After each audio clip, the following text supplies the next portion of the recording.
never thought my life would fall apart at 52. That's supposed to be the age where you've got everything figured out, right? The age where you're coasting toward retirement with a pension plan and maybe a few vacation days saved up.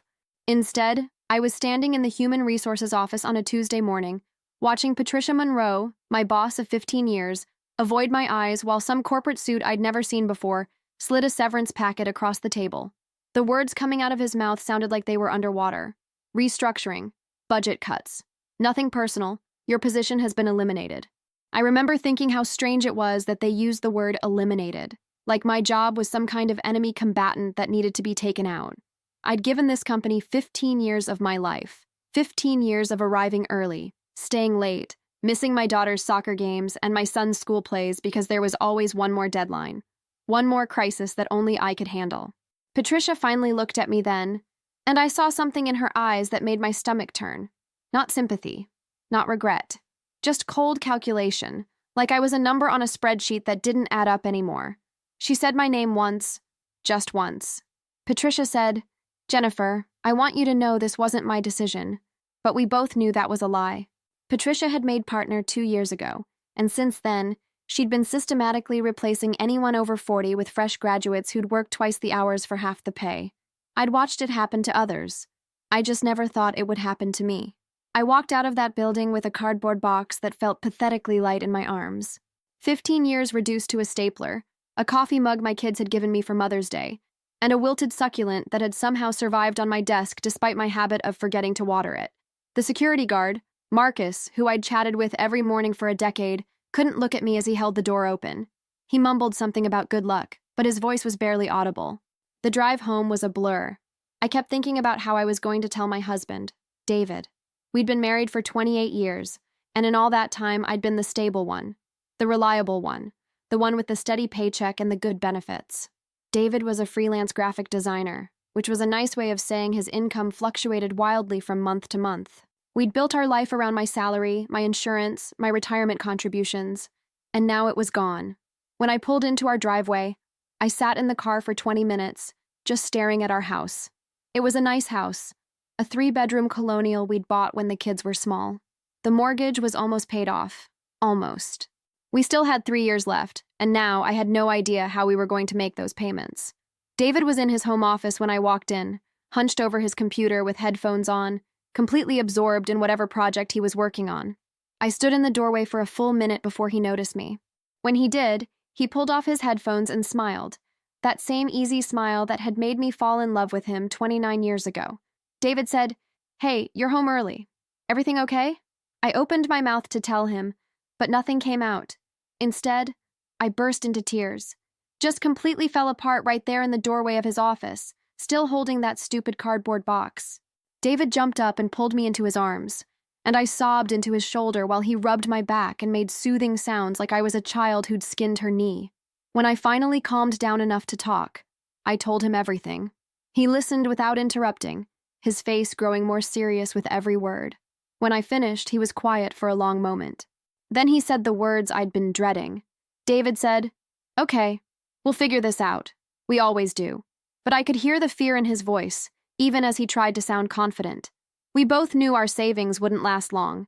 We had maybe 6 months before we'd be in real trouble. Maybe less if something unexpected happened. And at our age, unexpected things always seemed to be happening. The furnace would break. The car would need new brakes. Someone would need dental work that insurance didn't quite cover. The first month was the hardest. I sent out hundreds of resumes, applied to every job that even remotely matched my experience.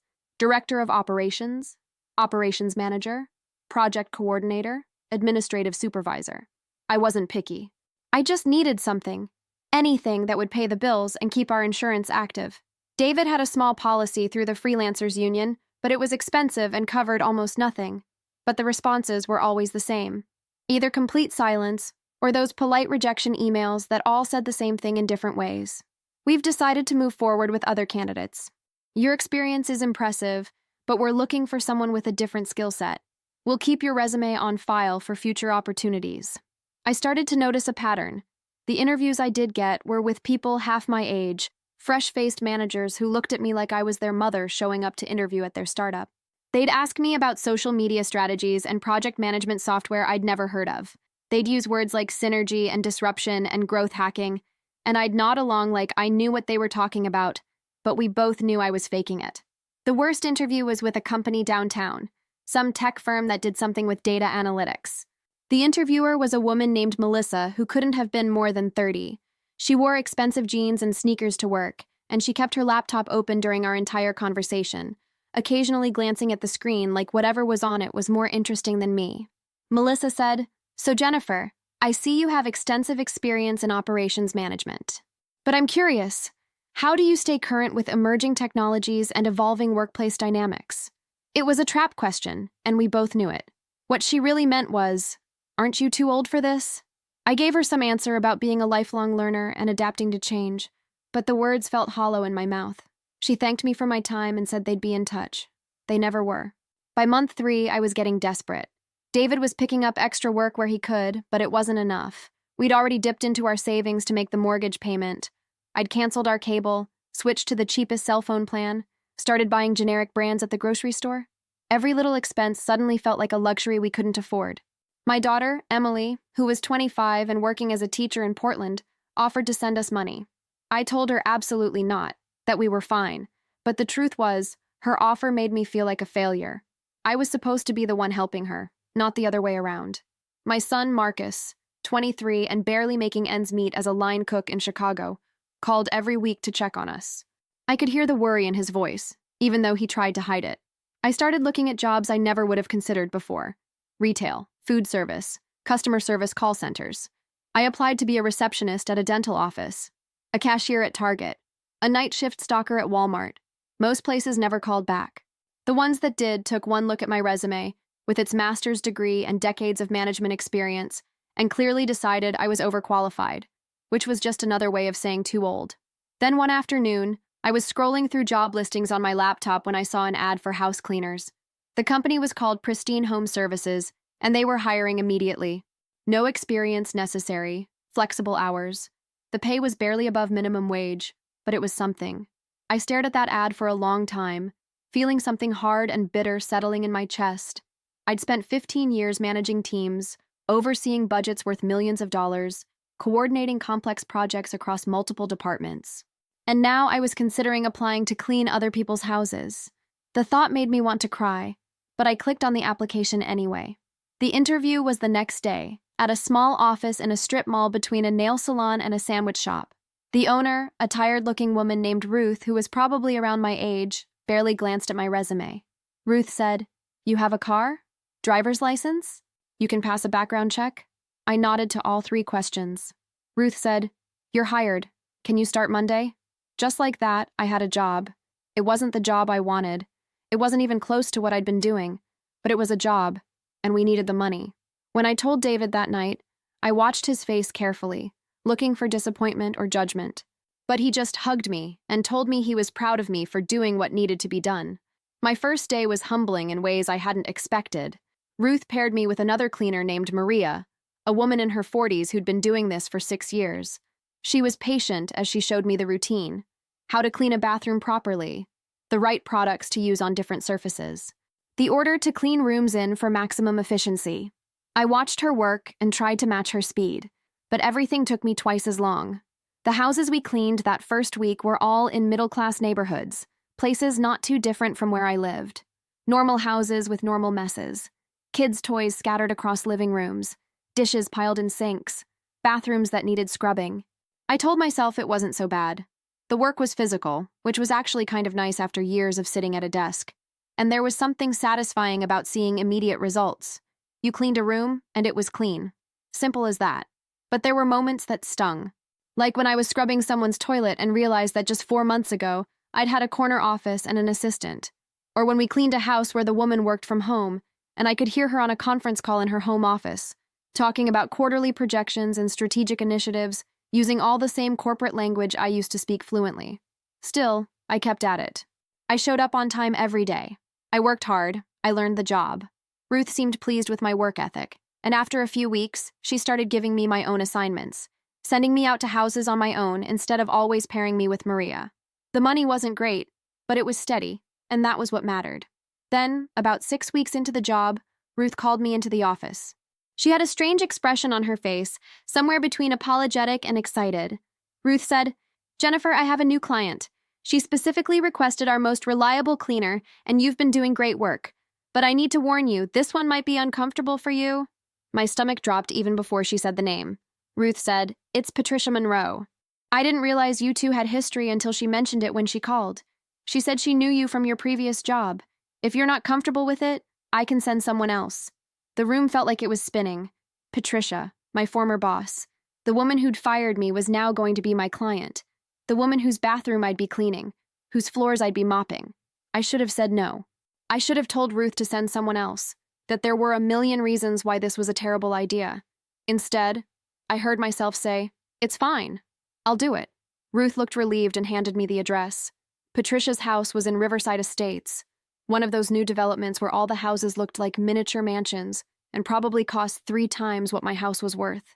Of course she lived there. Of course she did. The next Tuesday morning, I pulled up to Patricia's address and sat in my car for 5 minutes, trying to steady my breathing. The house was exactly what I'd expected.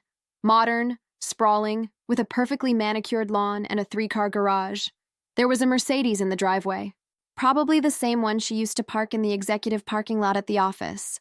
I rang the doorbell with my cleaning supplies in hand, wearing my pristine home services polo shirt and trying to hold on to whatever dignity I had left. Patricia answered the door herself, and for a moment, we just looked at each other. She was dressed in expensive athleisure, the kind of outfit that cost more than I used to make in a week at my old job. Her hair was perfectly styled, her makeup flawless. Patricia said, "Jennifer, thank you for coming. Please come in."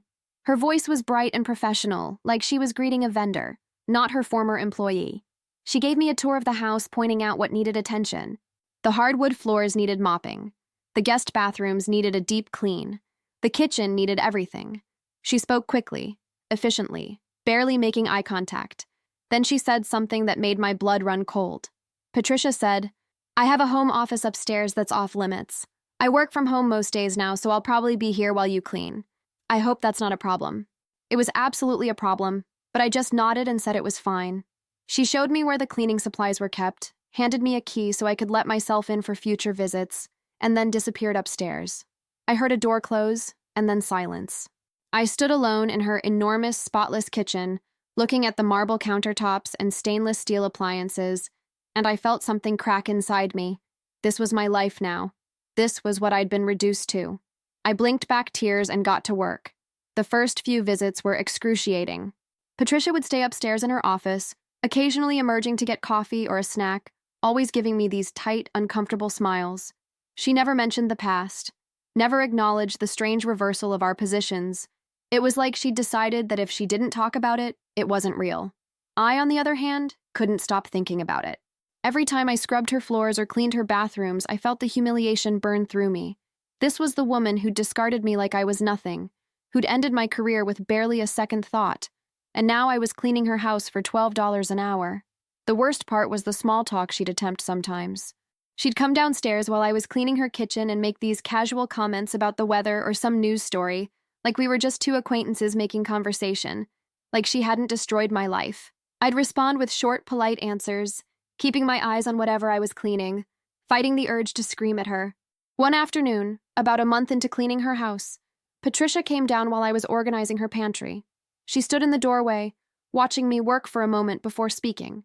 Patricia said, "You know, Jennifer, I've been meaning to say, you're doing a really excellent job. The house has never looked better." I wanted to throw the can of soup I was holding at her head. Instead, I turned and gave her a tight smile. I said, "Thank you, Patricia. I'm glad you're satisfied with my work." There was a pause, and I thought maybe she was going to finally acknowledge what had happened between us.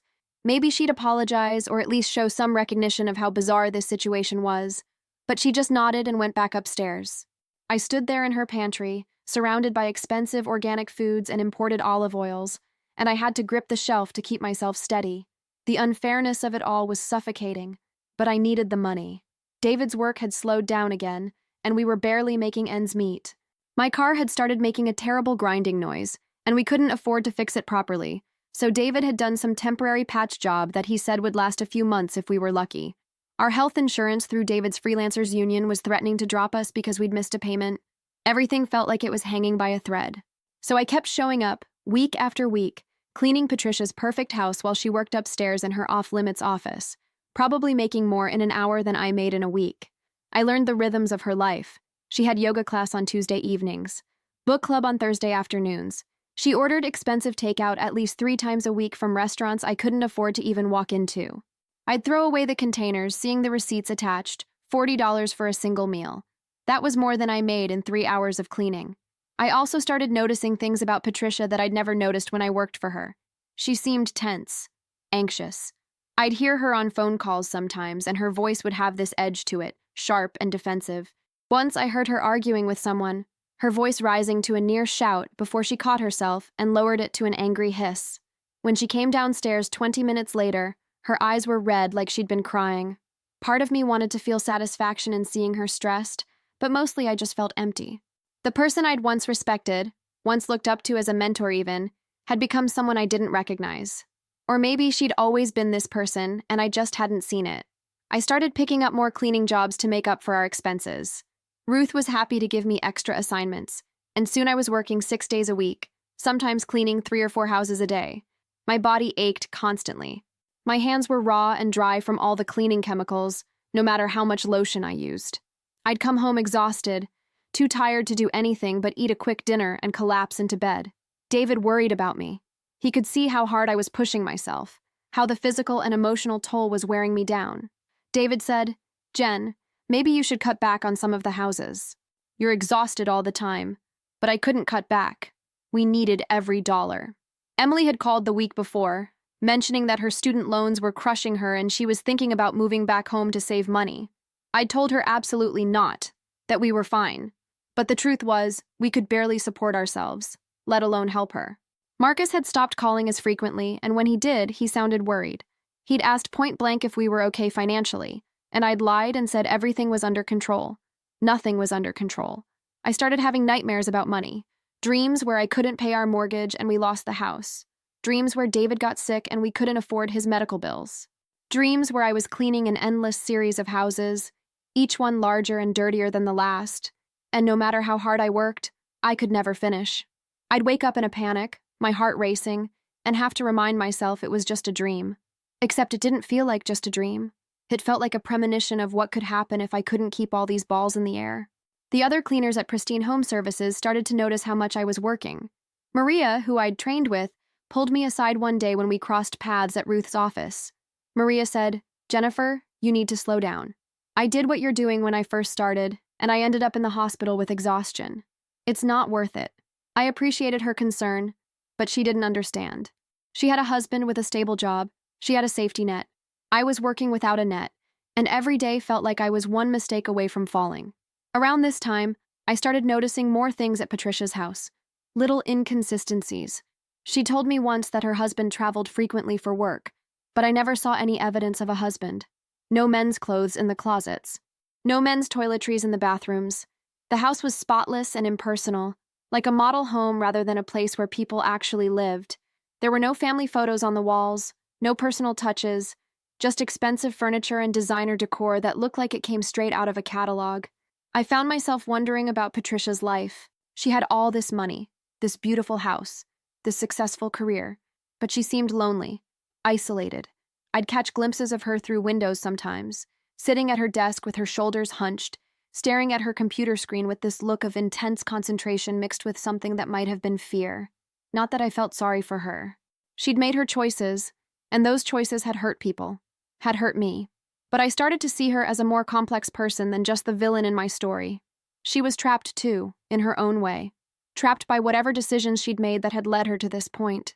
Still, I resented every minute I spent in her house. Every surface I cleaned felt like another piece of my dignity being stripped away. I'd been someone important once, someone whose opinion mattered, whose expertise was valued. Now I was invisible, just the cleaning lady. People talked on the phone while I cleaned around them, discussing private matters like I wasn't even there. Patricia did it constantly, having conversations about work and money and her personal life while I scrubbed her floors. One particularly bad day, about 2.5 months into cleaning Patricia's house, I was cleaning her bathroom when she came in to grab something from the medicine cabinet. She was on her phone, having what sounded like a tense conversation with someone from work. Patricia said, I don't care what the auditors think. Those discrepancies are just accounting errors, normal business fluctuations. There's nothing to investigate. She grabbed a bottle of pills, some kind of anxiety medication based on the label I glimpsed, and walked out without acknowledging I was there. I stood frozen, holding a toilet brush, listening to her footsteps fade down the hallway. Something about that phone call stuck with me. Discrepancies, auditors, accounting errors. I'd worked in operations long enough to know that when companies brought in auditors, it usually meant someone had found something wrong. I didn't think much more about it at the time. I finished cleaning and left, stopping at the grocery store on the way home to pick up the cheapest options for dinner. Pasta again. We'd been eating a lot of pasta lately. It was cheap and filling, and if I added enough garlic and olive oil, I could almost pretend it was a real meal. That evening, David told me he'd landed a big project, a corporate client who needed a full rebrand, including website design, logo, marketing materials, the works. It was more money than he'd made in the last 6 months combined. I actually cried when he told me. Not just tears, but real sobbing, releasing months of stress and fear. We could pay off the credit cards we'd been living on. We could fix the car properly. We could breathe for the first time in what felt like forever. David held me while I cried, and I felt some of the tension I'd been carrying start to ease. Maybe things were finally looking up. Maybe we were going to make it through this after all. Then one Tuesday, about 3 months into this arrangement, everything changed. I was cleaning the master bedroom, changing the sheets on Patricia's king-sized bed like I did every week. The bed was one of those expensive platform beds with built-in drawers underneath. I'd just pulled off the fitted sheet when I noticed that one of the drawers wasn't quite closed all the way. I didn't mean to look. I really didn't. But the drawer was slightly open, and as I bent down to close it properly, I saw the corner of a manila envelope sticking out. Something about it caught my attention. Maybe it was the way it was shoved haphazardly into the drawer, so unlike Patricia's usual obsessive organization. Maybe it was just curiosity. Maybe it was fate. But I found myself pulling the drawer open just a little wider. The envelope was thick, stuffed full of papers. I knew I shouldn't look. I knew it was wrong. Every instinct told me to close that drawer and walk away. But my hands were already pulling it out, already opening it. Inside were dozens of documents, financial statements, bank records, and emails. So many emails. The pages were slightly wrinkled, like they'd been handled many times, reviewed and re-reviewed. My hands started shaking as I read. The documents were from my old company, from the months right before I was fired. And what they showed made my stomach turn. Patricia had been systematically embezzling money from client accounts, not huge amounts at once, just small, almost unnoticeable transfers. 1,000 here, 2,000 there, spread across dozens of accounts over the course of 2 years. But it added up. God, did it add up. I could see the pattern clearly, the methodical way she'd structured the theft to avoid detection. Each transfer was carefully timed, carefully sized, carefully hidden in the normal flow of business transactions. The emails were worse. They showed Patricia covering her tracks, manipulating records, and worst of all, they showed her setting me up. There were emails to human resources, suggesting that I'd been making errors in the accounts I managed. Emails to her supervisor expressing concern about my performance, about my attention to detail, about whether I was still capable of handling my responsibilities. Emails creating a paper trail that made it look like I was the problem employee who needed to be let go. I could see the lies she'd constructed, see how carefully she'd built a false narrative about my incompetence. She'd framed me. She'd stolen money and then fired me to cover it up. My termination hadn't been about budget cuts or restructuring. It had been about eliminating the person most likely to discover what she was doing. I'd been her scapegoat, sacrificed to protect her crime. The realization hit me like a physical blow, knocking the air from my lungs. I sat on Patricia's bedroom floor, surrounded by evidence of her betrayal, and I felt something shift inside me. The humiliation and shame I'd been carrying for months suddenly transformed into white-hot rage. This woman had destroyed my life. She'd taken my career, my income, my sense of self-worth, all to save her own skin. And now she had the audacity to hire me to clean her house, probably getting some twisted satisfaction out of seeing me brought so low. Did she enjoy it? Did she feel powerful watching me scrub her floors? Or did she feel guilty, and that's why she never made eye contact, never acknowledged what she'd done? I heard footsteps on the stairs. Patricia was coming up. Without thinking, I shoved the envelope back into the drawer and quickly finished making the bed. My heart was pounding so hard I thought it might burst out of my chest. My hands were trembling as I smoothed the comforter, trying to make everything look normal. Patricia appeared in the doorway just as I was adjusting the pillows, and I had to force myself to breathe normally, to not look at her with the fury I felt burning inside me. Patricia said, "How's it going in here?" Her voice was casual, unconcerned. She had no idea I'd just discovered her secret. She stood there in her expensive yoga pants and designer top, completely oblivious to the fact that her entire carefully constructed world was about to collapse.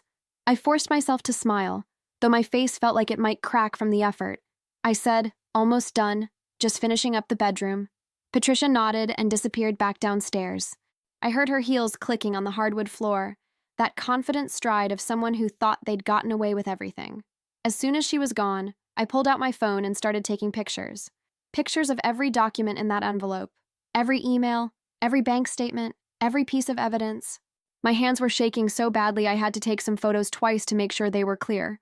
The camera kept going out of focus because I couldn't hold it steady, but I persisted, documenting everything, knowing this might be my only chance. When I'd documented everything, I carefully put the envelope back exactly as I'd found it and closed the drawer. Then I finished cleaning the bedroom like nothing had happened. But inside, my mind was racing. What was I supposed to do with this information? Go to the police? Go to my old company? Confront Patricia directly? I finished the rest of the house on autopilot, barely aware of what I was doing. Patricia paid me in cash at the end like always, counting out the bills with those perfectly manicured hands. I took the money and left without saying more than necessary. As soon as I got in my car, I started shaking. Really shaking. I had to sit in Patricia's driveway for 10 minutes before I could trust myself to drive. When I got home, David was at the kitchen table working on his laptop. He took one look at my face and closed the computer. David said, "What happened? You look like you've seen a ghost." So I told him everything, about finding the envelope, about the documents, about realizing that Patricia had framed me. I showed him the photos on my phone. We sat at that kitchen table for hours, going through every document, every email, piecing together exactly what Patricia had done. David kept shaking his head in disbelief. David said, "This is fraud, Jen. This is serious corporate fraud. You have to report this." But I wasn't sure. Part of me wanted to march into the police station right then and hand over everything I'd found. But another part of me, the part that had been beaten down by months of rejection and humiliation, was scared. Patricia was a partner at a major firm. She had money, power, connections. What if I went to the authorities and they didn't believe me? What if Patricia somehow turned it around on me? What if I ended up in even more trouble? David said, "You can't just sit on this. She destroyed your career. She's probably still stealing from the company. You have evidence." He was right. I knew he was right, but I needed time to think, to figure out the right way to handle this. I told David I wanted to sleep on it, to make a plan. He wasn't happy about waiting, but he understood. I barely slept that night. I kept thinking about Patricia's face when she opened the door for me. That fake smile, that casual dismissal of everything she'd done to me. She thought she'd gotten away with it. She probably slept perfectly fine every night, while I'd been lying awake for months worrying about money and feeling like a failure. But beyond the anger, I felt something else. Fear. Real, paralyzing fear. Patricia was a powerful woman with connections and resources. I was just a cleaning lady with some photos on my phone. What if I was wrong about what the documents meant? What if there was some legitimate explanation for all those transfers? What if I went to the authorities and somehow ended up being the one in trouble for snooping through her things? David found me at 3 a.m, sitting at the kitchen table with my laptop, staring at the photos I'd taken. David said, "You should be sleeping." I said, "I can't. What if this blows up in my face? What if I'm misreading everything?" David sat down next to me and took my hand. David said, "Jen, you worked in operations for 15 years. You know how to read financial documents. You're not misreading anything.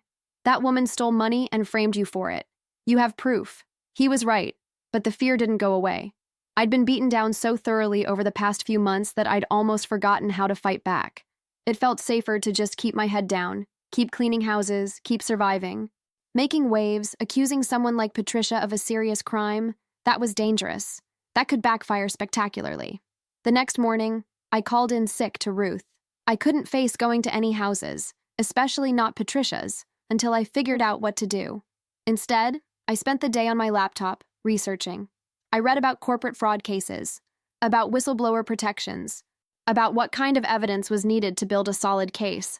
I read stories about people who'd exposed wrongdoing and been rewarded, but also stories about people who'd been destroyed for speaking up. The internet was full of both types of stories, and I didn't know which one I'd end up being. I also looked up Patricia.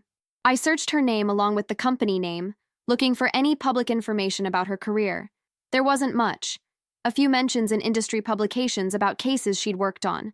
A profile in a local business magazine from 2 years ago, right after she'd made partner, where she talked about work-life balance and giving back to the community. The irony was sickening. In the photo accompanying the article, she looked so polished, so successful, so trustworthy. No one looking at that picture would ever suspect what she was really doing. Then I did something that surprised even me. I contacted a lawyer. Not some big corporate attorney, but a small-time lawyer named Daniel Reeves who I found online. His website said he specialized in employment law and whistleblower cases. The site looked a bit dated, and his office was in a modest building on the edge of downtown, but something about his approach appealed to me. He wrote about fighting for the underdog, about standing up to powerful institutions. I needed someone who believed in that kind of fight. I called his office, expecting to leave a voicemail or maybe schedule something weeks away. Instead, a receptionist answered, and, after I explained very briefly what my situation was about, she put me through to Daniel directly. His voice was warm and professional. Daniel said, "Jennifer, why don't you come in this afternoon? I have an opening at 3. This sounds like something we should discuss sooner rather than later." I somehow got an appointment for that same afternoon. I spent the hours before the meeting going over and over what I would say, how I would explain everything without sounding paranoid or vindictive. I rehearsed it so many times that by the time I walked into Daniel's office, the words felt worn smooth. Daniel Reeves was younger than I expected, maybe early 40s, with a kind face and an office that looked like it had seen better days. The furniture was functional but dated. The carpet was worn in spots. There were stacks of file boxes along one wall, and a bookshelf crammed with law books that looked like they'd been referenced countless times. But somehow, the modest nature of the office made me trust him more. This wasn't some slick corporate lawyer who'd charge me thousands just to listen to my story. This was someone who actually worked with regular people. He listened carefully as I told him my story and showed him the photos of the documents. He didn't interrupt, just nodded occasionally and took notes on a legal pad. He asked a lot of questions. Who else had access to these accounts? Who would have benefited from my firing? Could I prove that Patricia had been the one making these transfers? What was my relationship with Patricia before the termination? Had there been any warnings or performance issues documented before I was let go? I answered everything as thoroughly as I could. As I talked, I could see Daniel's expression growing more serious, more focused. After about an hour, he sat back in his chair and looked at me with an expression I couldn't quite read. Daniel said, "Jennifer, what you have here is potentially explosive, but it's also complex. Patricia Monroe is going to fight this with everything she's got. She's going to hire expensive lawyers. She's going to try to discredit you, to make it seem like you have some personal vendetta. She'll claim you're a disgruntled ex-employee who's fabricating evidence. You need to be prepared for that. This isn't going to be easy, and it's not going to be quick." I told him I understood. I told him I was prepared to fight. Because somewhere in the last 24 hours, my fear had transformed into determination. Patricia had taken enough from me. She'd taken my career, my income, my confidence, my sense of self-worth. She wasn't going to take my voice too. She wasn't going to get away with what she'd done, not just to me, but to the company, to the clients whose money she'd stolen, to the other employees she might have hurt along the way. Daniel leaned forward, his elbows on his desk. Daniel said, "Okay, here's what we're going to do. First, we need to report this to your former company's board of directors. They have a legal obligation to investigate once they're made aware of potential fraud. Second, we're going to file a report with the state attorney general's office. Corporate fraud is a crime, and they'll want to know about this. Third, we need to document everything about how you came across these documents. I know you were cleaning her house and you found them while performing your duties. That's important. You weren't breaking and entering. You weren't stealing. You discovered evidence of a crime in the course of legitimate work. I hadn't thought about that part clearly. I had technically snooped through Patricia's things. I'd invaded her privacy. The thought made my stomach turn. What if that invalidated everything? What if the evidence couldn't be used because of how I'd obtained it? Daniel must have seen the panic on my face because he held up a hand. Daniel said, "Jennifer, listen to me. You discovered evidence of a crime. That changes things. And besides, Patricia's not going to want this to go to court. Once the company and the authorities start investigating, once they start pulling bank records and interviewing people, the evidence is going to pile up. My guess is she'll try to make some kind of deal to keep this as quiet as possible. People like her always do. They're more afraid of public humiliation than they are of legal consequences. Over the next 2 weeks, Daniel and I built a comprehensive case. We met 3 more times, each session lasting hours. We organized the documents, created detailed timelines showing when each fraudulent transfer had occurred. We identified patterns. The amounts were never large enough to trigger automatic fraud alerts, always just under the threshold that would require additional approval. The timing was strategic too, usually right before quarterly audits when things were chaotic and small discrepancies were easier to miss. Daniel had me write out everything I remembered about my termination, every conversation with Patricia leading up to it, every email I could still access, every detail about my job performance, my reviews, my relationship with colleagues. We built a picture of an employee with a spotless record who'd been suddenly terminated under suspicious circumstances. Then Daniel did something that impressed me. He reached out quietly to contacts he had who did business with my old firm, not making any accusations, just asking general questions about their experiences with the company, whether they'd noticed anything unusual. 2 of them mentioned that they'd had concerns about some billing discrepancies but hadn't pursued them because the amounts were relatively small. Daniel documented all of it. He also reached out to contacts at the company itself, people he knew on the board of directors from previous cases. He made some preliminary inquiries about their internal audit processes, about how they handled fraud allegations. He was building a map of how to approach this in a way that would be taken seriously. I still had to work. Bills didn't stop because I was fighting a legal battle. But I told Ruth I couldn't clean Patricia's house anymore, that I had a personal conflict. Ruth was understanding and assigned Patricia to someone else. I took on extra houses to make up for the lost income, spending my days scrubbing bathrooms and mopping floors while lawyers and investigators looked into my claims. 3 weeks after I found that envelope, I got a call from Daniel. The company had launched an internal investigation. They'd found evidence corroborating everything in the documents I'd discovered. Patricia had been suspended pending the outcome of the investigation. The state attorney general's office was building a criminal case. And here's the thing that shocked me most of all. I wasn't the only person Patricia had set up. There had been others. 2 other employees, both over 50, both terminated in the months before my firing. The company was reaching out to them as well, trying to make amends for what had happened. A month later, Patricia was formally charged with embezzlement and fraud. The amount she'd stolen was even more than what I'd seen in those documents, close to $500,000 over 3 years. The story made the local news. I watched the footage of Patricia being led out of her house in handcuffs, and I felt a complicated mix of emotions. Satisfaction, yes. Relief, absolutely. But also sadness. Sadness for what could have been if people just chose to be honest and decent. The company offered me a settlement. A substantial settlement that included back pay, compensation for emotional distress, and a glowing letter of recommendation. It wasn't enough to undo the damage Patricia had done, but it was something. More importantly, they offered me my job back. Not my exact position, which had been eliminated, but a similar role with the same salary and benefits. I sat with that offer for a long time. David thought I should take it immediately. The money was good. The security was exactly what we needed. But something held me back.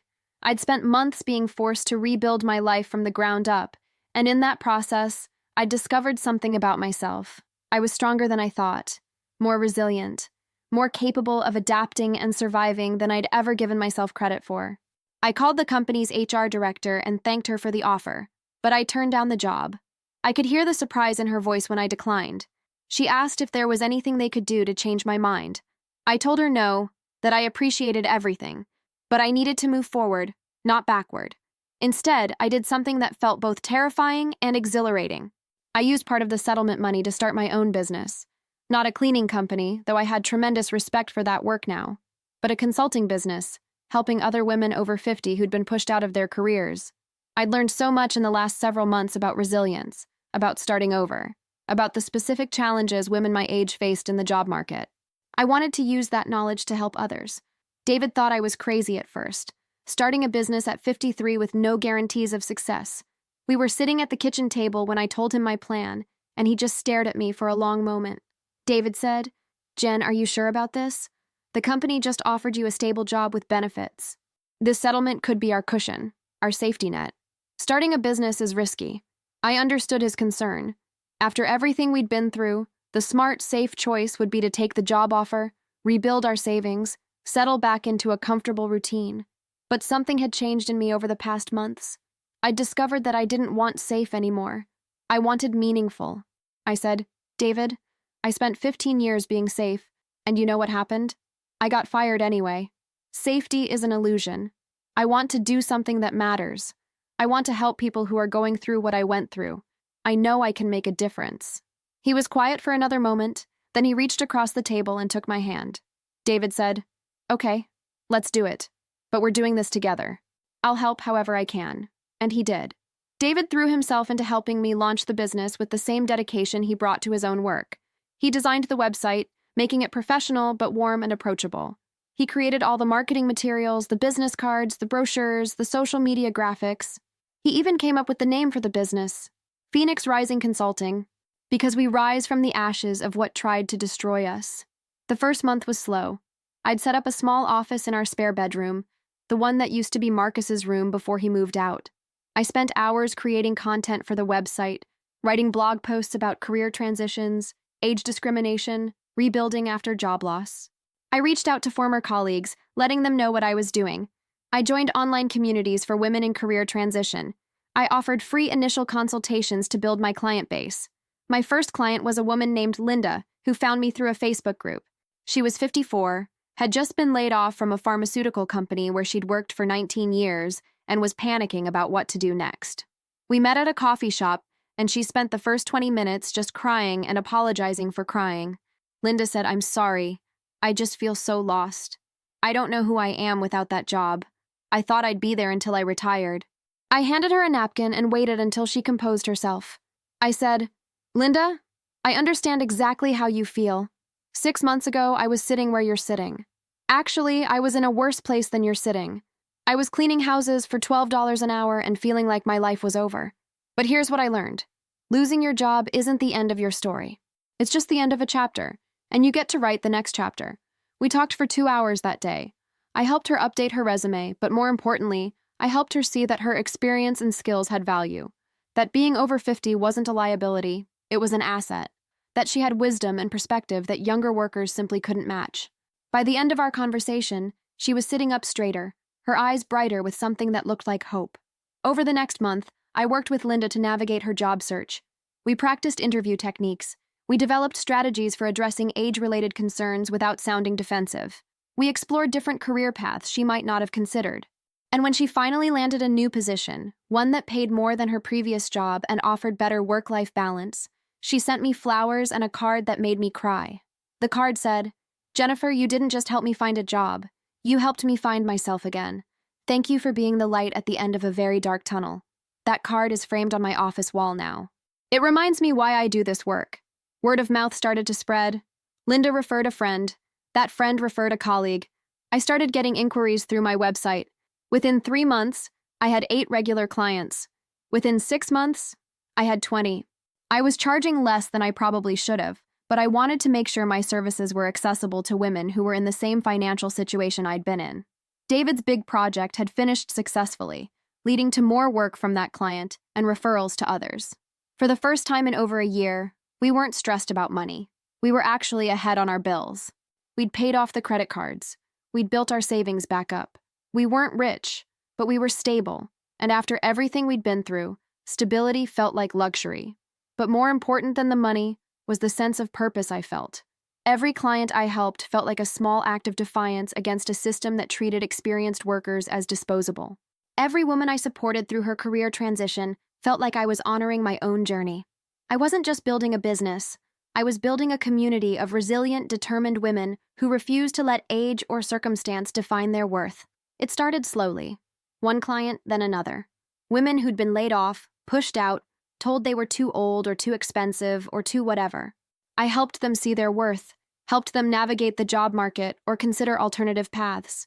I shared my story, not because I wanted sympathy, but because I wanted them to know they weren't alone. That being fired or forced out wasn't the end of the story. It was just a difficult chapter.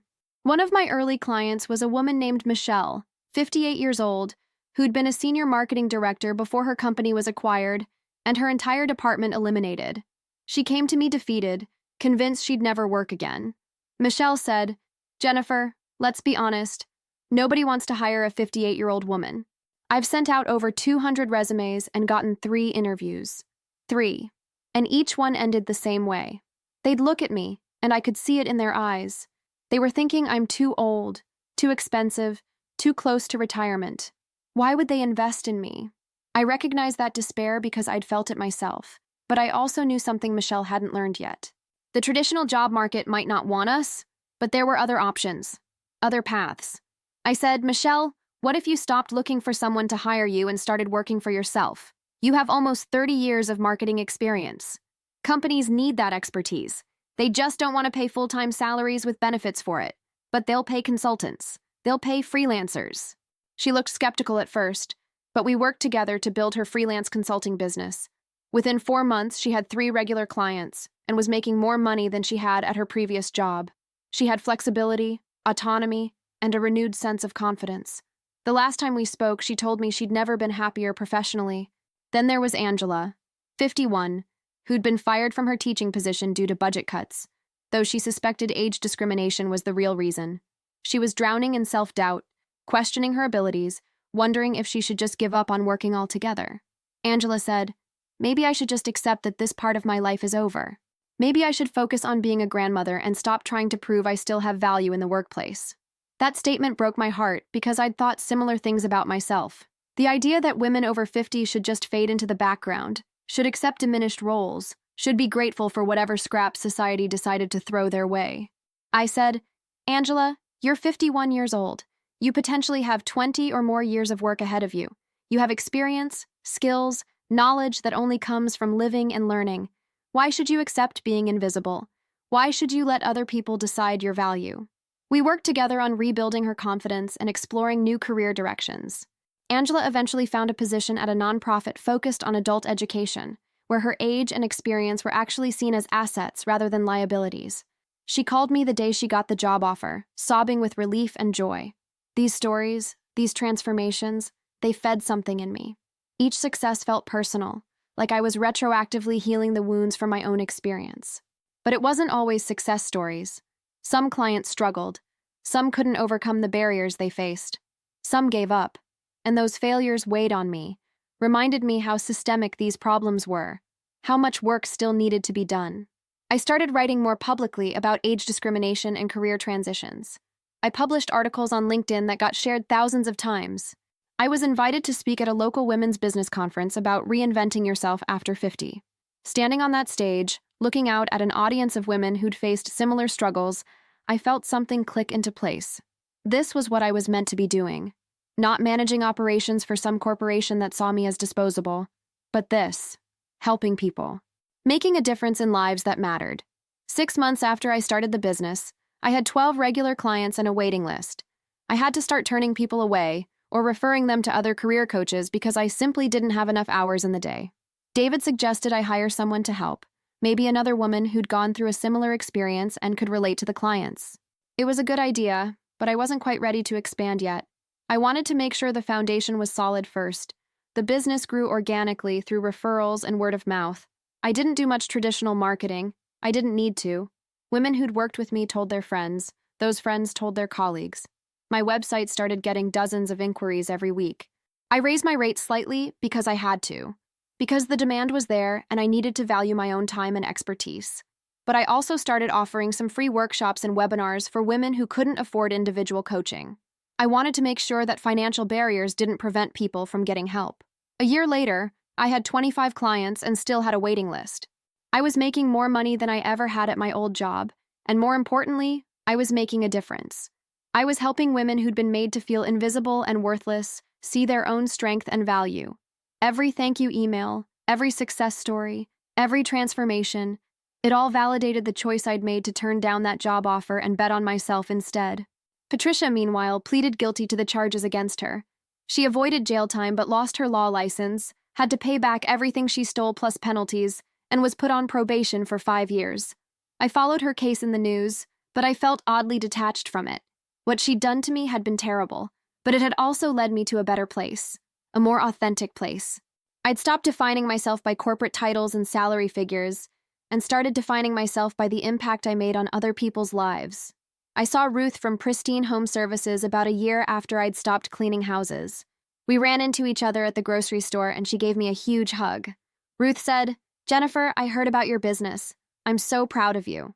You know, when you first started working for me, I could tell you were going through something hard, but you never complained. You just showed up and did the work." I thanked her and told her that working for her had taught me important lessons about humility and perseverance. She laughed and said she was just glad I'd landed on my feet. We exchanged contact information and promised to stay in touch. And we actually did. Ruth became a friend, someone who understood what it was like to rebuild your life after it falls apart. Emily and Marcus both came home for Thanksgiving that year, and over dinner, Emily asked me if I ever regretted not taking my old job back. I thought about it for a moment, really considered the question. I said, honestly, no, I don't regret it at all. Getting fired was the worst thing that happened to me, but it was also maybe the best thing. It forced me to figure out who I was without that job, without that identity. And it turns out, I'm someone I actually like. David reached over and squeezed my hand. He'd been my rock through all of it, never wavering, never doubting. We'd come so close to losing everything, but instead, we'd found something stronger. A partnership built on mutual respect and support, not just financial stability. Marcus raised his glass. Marcus said to Mom, who's basically a superhero. We all laughed and clinked glasses. But later that night, after the kids had gone to bed and David and I were doing the dishes together, I thought about Marcus's toast. I wasn't a superhero. I was just a woman who'd been knocked down and had to figure out how to get back up. That's all any of us are, really. People trying to survive, trying to find meaning, trying to build lives that matter. The hardest part of the whole experience wasn't the financial struggle or even the humiliation of cleaning houses. It was learning to let go of the person I thought I was supposed to be. For so long, I defined myself by external measures of success, job titles, salaries, professional achievements. When all of that was stripped away, I had to figure out what was left. And what I found was someone more resilient, more compassionate, and more authentic than the person I'd been before. I still think about that day I found the envelope under Patricia's mattress. It was such a small moment, such a random discovery. If I'd closed that drawer without looking, my life would be completely different now. Maybe I'd still be cleaning houses, still struggling, still carrying that weight of shame and failure. But I did look, and that moment of curiosity, of courage, of refusing to look away from an uncomfortable truth, changed everything. I learned that sometimes the worst things that happen to us are actually doorways to better versions of ourselves. That being broken down can be the first step toward being built back up stronger. That there's no shame in doing whatever work needs to be done to survive, but there's also power in refusing to let your circumstances define your worth. My business continued to grow. I started getting invited to speak at conferences, to write articles about women and career transitions. I became a voice for people who'd been discarded by corporations that valued youth and cheapness over experience and wisdom. And every time I helped a woman find her footing after being knocked down, I felt like I was honoring the journey I'd taken. All the pain, all the humiliation, all the fear, it had led me to this place where I could help others through their own dark times. Sometimes people ask me if I forgive Patricia. It's a complicated question. I don't feel angry anymore, which I suppose is a kind of forgiveness. What she did was wrong, deeply wrong, and she paid the price for it. But I also recognize that her actions, as terrible as they were, pushed me toward a life I never would have found otherwise. I was comfortable in my old job, maybe too comfortable. I wasn't growing or challenging myself. I was just existing, going through the motions, waiting for retirement. The truth is, I'd been coasting for years. I'd reached a certain level in my career and stopped pushing for more. I'd stopped taking risks, stopped challenging myself, stopped dreaming about what else might be possible. I was comfortable, and comfort had made me complacent. Getting fired shattered that comfort in the most brutal way possible, but it also woke me up. I think about the person I was before all of this happened. That version of Jennifer defined herself entirely by her job title and salary. She measured her worth by external validation, by performance reviews and promotions and the respect of colleagues. She was terrified of change, of uncertainty, of anything that might disrupt the careful life she'd built. She was so focused on maintaining security that she forgot to ask herself if she was actually happy. The person I am now is fundamentally different. I still care about my work, but it doesn't define me. I still want to be successful, but I measure success differently now. It's not about the size of my paycheck or the impressiveness of my title. It's about the impact I make on individual lives. It's about going to bed at night knowing that I helped someone that day, that I made their burden a little lighter, that I gave them hope when they felt hopeless. Getting fired forced me to grow in ways I never expected. It taught me that I could survive things I thought would destroy me. It showed me that my value as a person wasn't tied to my job title or my paycheck. It reminded me that life's greatest challenges often become our most powerful teachers, if we're willing to learn from them instead of being destroyed by them. I learned what it means to be truly humble. Scrubbing someone's toilet when you used to have a corner office, that teaches you things about yourself that success never can. It strips away the pretension and forces you to confront who you really are underneath all the professional trappings. And what I found underneath surprised me. I found resilience I didn't know I had. I found strength that came from accepting help and admitting vulnerability. I found dignity that had nothing to do with my job and everything to do with how I chose to face adversity. I learned about the invisible labor that keeps society functioning. The cleaners, the service workers, the people doing jobs that are essential but undervalued. I'd walked past them my entire career, barely noticing them, certainly never considering what their lives were like. Becoming one of them, even temporarily, opened my eyes to an entire world of hardworking people who deserved so much more respect than they received. That perspective changed me permanently. I tip better now. I thank service workers. I see them as the full, complex human beings they are, not as background characters in my life story. I learned that starting over isn't just possible, it can be transformative. There's this narrative in our culture that your career path is supposed to be linear and upward. You start at the bottom and climb steadily toward success, and any deviation from that path is seen as failure. But that's not reality. Reality is messy and non-linear. People lose jobs, change careers, start over multiple times, and each new beginning brings opportunities for growth and reinvention. My so-called failure led me to work I find infinitely more meaningful than anything I did in my corporate career. I learned about the power of community and connection. When I was at my lowest point, people helped me. Ruth gave me a job when I desperately needed one. Maria showed me patience and kindness when she could have been dismissive. Daniel took my case when bigger lawyers would have turned me away. David stood by me when things seemed hopeless. My kids offered support even though they were struggling themselves. These acts of kindness, some small and some large, created a network of support that carried me through. Now I try to be that support for others, to pay forward the grace I received. I'm 55 now, 3 years past that terrible Tuesday when my world fell apart. I'm running a successful business that helps dozens of women every month. I'm making more money than I ever did at my old job. I'm happier, more fulfilled, more connected to my purpose. David and I are planning a trip to Europe next spring, something we always talked about but never seemed to have time for when I was working those corporate hours. Yesterday, I got an email from a woman named Rebecca. She's 51, just got laid off from a job she'd held for 18 years, and she found my website while desperately searching for help. Her email was raw and honest, full of fear and shame and desperation. I recognized every emotion because I'd felt them all myself. I wrote back immediately and scheduled a consultation with her for next week. As I read her email, I thought about how different my response would have been 3 years ago. Back then, I would have seen her struggles as something separate from me, something that happened to other people. But now I understood. Now I knew that any of us could have our lives upended at any moment, that the security we think we have is often just an illusion. What matters is how we respond when everything falls apart. Do we give up? Do we let bitterness consume us? Or do we find a way to transform our pain into purpose? I chose purpose. And every day I'm grateful for that choice, even though it came from the most painful experience of my life. I'm grateful for the envelope I found under Patricia's mattress, not because of what it revealed about her, but because of what it revealed about me. I'm stronger than I thought, more capable, more resilient. I can fall and get back up. I can face humiliation and come out the other side with my dignity intact. I can clean toilets for $12 an hour and still know my worth. That's the thing about rock bottom. When you're there, you have two choices. You can stay down, or you can start climbing. The climb is hard. It's exhausting. There are moments when you want to quit, when you wonder if it's worth the effort. But every step up, every small victory, every moment of progress, it builds something inside you. It builds the kind of strength that can never be taken away. I look at my life now, and I barely recognize the woman I was 3 years ago.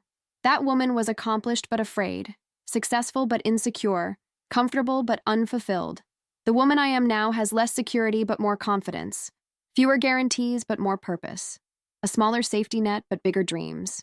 If I could go back and tell my 52-year-old self anything, as she sat in that HR office listening to her career being dismantled, I'd tell her this: it's going to be okay, more than okay. You're going to lose things you thought defined you, and you're going to discover things about yourself you never knew existed.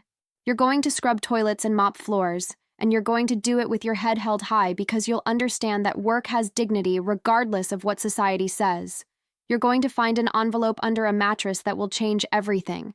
And 3 years from now, you're going to be grateful. Not for the pain, but for where the pain led you. I'm still that woman who got fired at 52, but I'm also so much more than that now. I'm a survivor, a fighter, a woman who refused to let circumstances define her worth. And maybe that's the real victory. Not the business or the money or the success, but the knowledge that no matter what life throws at me, I can handle it. I can adapt. I can survive. I can thrive. That's worth more than any corporate title or salary ever could be.